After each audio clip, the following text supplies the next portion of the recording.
Hi everyone, this is Wawa back with more noob gaming in HT.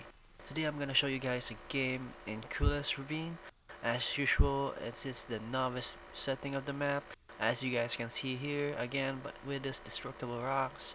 And today I'm gonna show you guys a Protoss versus Terran game. The Protoss being Sean right here, spawning at the 7 o'clock position, and the red Terran here, Bassitone, spawning at the 1 o'clock position. So they're really across each other right now, and I think that's the longest distance. If you're going for a rush, it's not gonna be a quick rush, so I think we can expect a pretty mid game style of play here from these two guys. As you see, Bassitone here making his first supply depot at the 10 unit count. Also for Sean at the 10 unit count. I think it's a unit. I think it's a unit late, but I don't know. We'll see how it turns out as you see him making use of this chrono boost, which is pretty smart for him because that chrono boost can really make or break your game. And he's going already for his gateway at the 12 unit count. As for Bassitone also at the 12 unit count, so pretty standard opening here for both these players.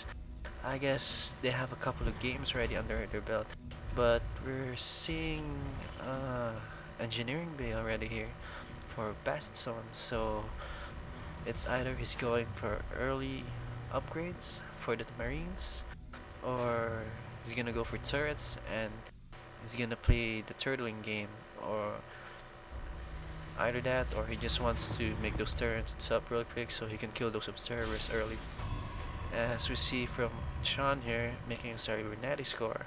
So going for those stalkers early on, well, which is a pretty good idea I could say, because you don't really need those zealots for those really early rushes from the Terran, except of course if your enemy is going for Reapers, which is very troublesome for every race to deal with.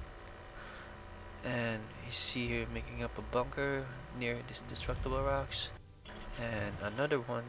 So I don't know about Bassitone's gameplay, but I think from the looks of it, it's gonna just turtle up, and I'm gonna expect a long game coming up.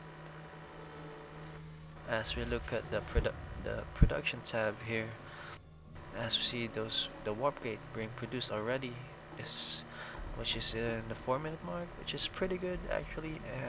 He's also going for the second gateway and chrono boosting that warp gate technology, which is pretty smart for him. And we see here spreading out all those units, a pretty good idea, and putting this zealot on the Naga tower. This is always a good idea if you want to keep track of everything what's happening in the map. Always put a unit in every critical position in the map as much as possible, especially with this Naga towers right here. Those are really ideal map places to put some of your units or scouting units. As we see a command center being built by Bassitone, so he's going for an early expansion, I'm guessing here, because he can't go expand here because of these destructible rocks, as I have said. So he's gonna lift that up, and it's gonna take like a T20 seconds before it lands down here. And I'm not sure this is the smartest of ideas, because he hasn't even saturated his main base yet, so not really smart.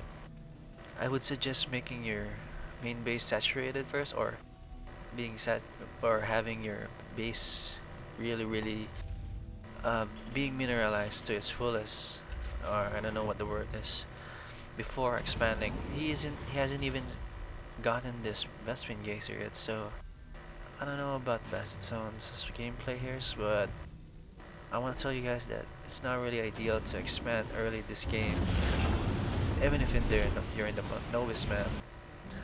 As we see right here, some photon cannons being built, and also a robotics facility. I'm assuming it's gonna make observers with that. But you see the units here already going for those destructible rocks, so He's really confident about his unit composition, and I don't think he's afraid that Sean has anything to throw at him. But at this point, he really doesn't know anything, but I'm giving him the benefit of the doubt. Or some props for his confidence. As we see a forge also. Duh, he has a photon cannon, so yeah. And yep, we see a server here being built to look for Bassitone and gonna try to do some scouting for him. As we see Sean. Oh, what the fuck is what's happening? Oh, sorry about that. Some minor glitches with my fucking computer. So yeah, we see here the command center landing already, but as you guys can see, it's not really even being mined yet. I guess lack of microwave from Bassitone, and we see a Ghost Academy here, which is pretty intimidating if you look at it. Especially if you're playing against a Protoss, this is a pretty good idea to make some ghosts. And where's the ghost? I see him making something, but maybe not. I'm just amazed by the animation of that Ghost Academy right there. As we see here, he's making some missile turrets in front of his base, and another factory up here in this natural. So yeah, I'm already assuming now that he's already planning on staying for a really long game with these two bases, and I think he's gonna go for tier 3 units really soon. As we see right here, making another turret, and he's really turtling up right now. But I'm pretty sure his, Sean's observer saw all of that, so he knows that Bassitone really doesn't have anything against these units right now. And just these two bunkers, which is one's only filled up and the other's not even filled up too. As we see some marauders going up here. Marauders are always good against Terrans, especially their target units. It's always good against to count. It's very hard to counter marauders if you're a Protoss. Maybe the good counter for the marauders is Immortals, but it's not in the gateway, so it's gonna be like, I think, a tier 2 unit for the Protoss. But yeah, if you're gonna go up for against mass marauders, it's better to build Immortals against them. As we see the Colossus here being standing tall and really scary. As we see a Dark Shrine being built. Where is Dark Shrine? Right here, and also a Stargate coming up. I don't know what his game plan is, but I guess he's going for like air land build, but maybe that's just there for display though, I'm not sure. And also a Twilight Council and researching Blink, so we can maybe see these stalkers go up here on one of these ledges and just attack all this unit, attack the natural, but it's gonna be hard with this planetary fortress and this factory right here. I think it's gonna produce siege tank real soon. I hope, and it better, because it's gonna be hard for him.